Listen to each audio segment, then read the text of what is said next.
Maaki dullumu hedda heerumi ilmu dhalii hin dhalu. Yaa wala rabbii jiidai. Hin dhalu akkuma tinta. Maan dhalle gontu bismillaahi. Akkuma tinta maal ilmu jannata keessatti hin dhala inshallah. Jannata keessatti ilmu dhaluu ni jirti goy. Ajab. Jannata keessatti dhaluu ni yaa qabdi barishiin. Gootittiin teessa shuguxiin baasa baafte. Jannata ilmu dhaluu deemti. Dhali hin dhalta hin dhalu. Hin dhalu ka. Mala kan inshallah. Dhali hin dhalta dhali hin Sumara dhalta. teenya. Tirki dani dalam. Dhali hin dhalta hin dhaluu. Maal jechuudha goy. Jannata keessatti dhaluun hin jiru. Akkamitti dhaluun hin jiru jannata keessatti? Maaliif hin dhalleeyo? Jannata keessa wal fuudhuun hin jiru. Waan jiru na fakkaata bari hin jiru ni jira boo. Achitti bara duun hin jiru. Baga numa jiraatta bara umrii kan keekutu ammas kafeete filattee heerumta jaan achitti. Kanuma feete kanuma akkuma daramanii akkuma keessaa lukkifatta jaan akkuma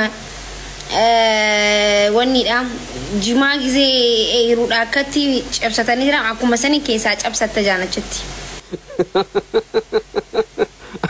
Akkuma jimaa sani keessaa cabsatanii qophaa'e. Akkasitti jannata keessaa lukkisuu.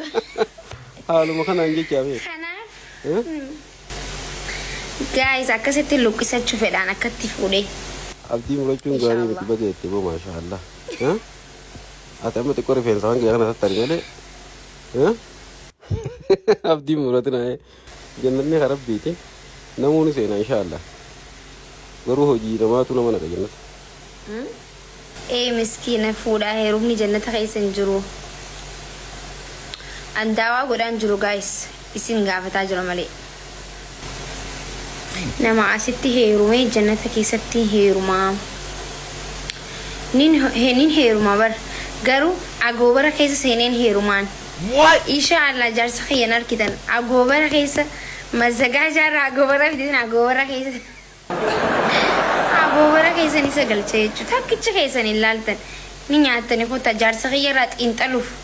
Funyaan baxxee funyaan hin qabu maal hin qabu gabaabaa dheeraa diimaa magaalaa itti irraa xiinxaluuf. Agoobaran itti mara inshallah. Takkicha keessa jaarsa kiyyarraa xiinxaltan. agoobara keessa kaayate. Warri miidiyaa kun barama inshallah giseen aan heerume amma giseen heerume so aan famous heerumu famous maaliif famous nama lamaan ta'uu ni fokkota nama miidiyaa irraa fayyadamne yookiin miidiyaa laalu malee hin fayyadamneen fedhaa jechuudha. Giseen inni gisee ana fuudhettu famous ta'a maal rakkoo qaba gaafa ana fuudhettu famous ta'a famous ta'uun dirqama miti.